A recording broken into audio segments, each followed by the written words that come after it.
Bonjour mes chers amis, nous allons débattre aujourd'hui du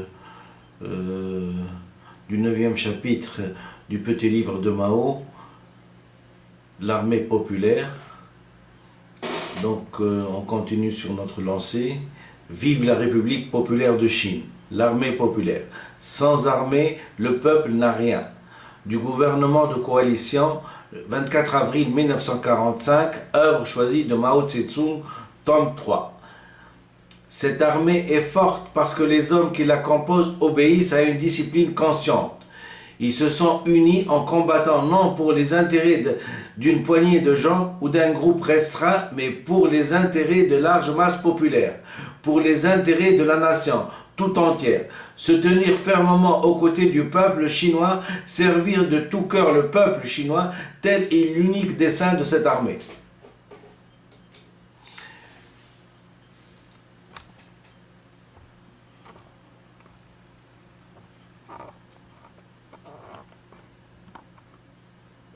Vive la République populaire de Chine, du gouvernement de coalition, 24 avril 1945, œuvre choisie de Mao Tse-tung, tome 3. L'armée rouge chinoise est une organisation armée chargée d'exécuter les tâches politiques de la révolution. Dans la période actuelle en particulier, l'armée rouge ne se limite pas aux seules activités militaires. Outre les combats qu'elle doit livrer pour anéantir les forces armées de l'adversaire, elle assume encore nombre d'autres tâches importantes.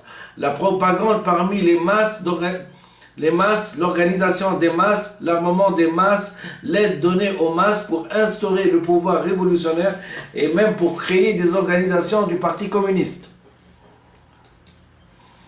Vive la République populaire de Chine. L'armée rouge ne fait pas la guerre pour la guerre, elle l'a fait dans le but de mener la propagande parmi les masses, d'organiser les masses, de les armer, de les aider à créer le pouvoir révolutionnaire. Sans ces objectifs, la guerre n'aurait plus de sens et l'armée rouge plus de raison d'être. Vive la République populaire de Chine. L'élimination des conceptions erronées dans le parti, décembre 1929, œuvre choisie de Mao Tse-tung, Mao Tse-tung, tome 1. L'armée populaire de libération sera toujours une force combattante, même après la victoire sur le plan national, pendant la période historique où les classes n'auront pas été supprimées dans notre pays, où le système impérialiste continuera à exister dans le monde. Notre armée restera une force combattante. Il ne doit y avoir aucun malentendu, aucun flottement sur ce point. Rapport à la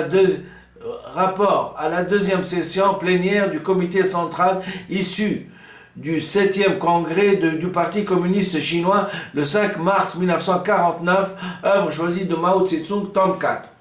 Nous avons une armée combattante et une armée de travail.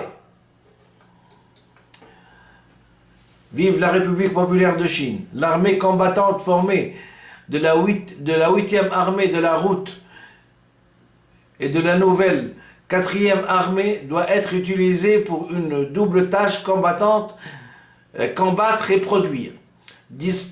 Disposant ainsi de deux armées dont l'une, l'armée combattante, est capable d'assumer cette double tâche et en outre de mener le travail parmi les masses, nous pouvons vaincre nos difficultés et abattre l'impérialisme japonais. Organisez-vous. 29 novembre 1943, œuvre choisie de Mao Tse-tung, tome 3. Notre défense nationale sera renforcée et nous ne permettons pas aux impérialismes, quel qu'il soit, d'envahir de nouveau notre territoire. Nos forces armées populaires doivent être maintenues et se développer sur la base de l'héroïque armée populaire de libération qui a fait ses preuves. Nous n'aurons non seulement une puissance armée de terre, mais encore une puissante aviation et une puissance marine de guerre. Allocution d'ouverture à la première session plénière de la conférence consultative politique du peuple chinois, 21 septembre 1949. Allocution d'ouverture à la première session plénière de la conférence consultative politique du peuple chinois, 21 septembre 1949. Notre principe, c'est le parti. Notre principe, c'est le parti commande au fusil et il est inadmissible que les fusils commandent au parti. Problème de la guerre et de la stratégie. 6 novembre 1938. Œuvre choisie de Mao Tse-tung, tome 2.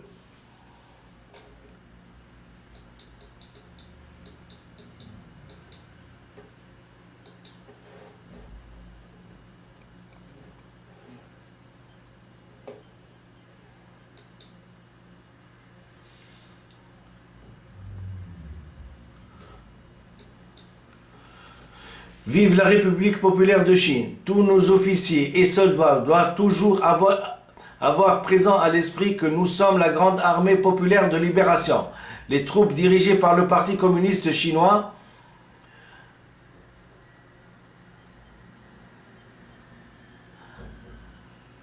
à condition que nous observions constamment les directives du parti. Nous sommes sûrs de la victoire. Manifeste de l'armée populaire de libération de Chine, octobre 1947, œuvre choisie de Mao Tse-tung, tome 4. Je répète ce dernier paragraphe. Vive la République populaire de Chine. Tous nos officiers et soldats doivent toujours avoir présent à l'esprit que nous sommes la grande armée populaire de libération. Les troupes dirigées par le grand parti communiste chinois. À condition que nous observions constamment les directives du parti, nous sommes sûrs de la victoire. Manifeste de l'armée populaire de libération de Chine, octobre 1947, œuvre choisie de Mao Tse-tung, tome 4.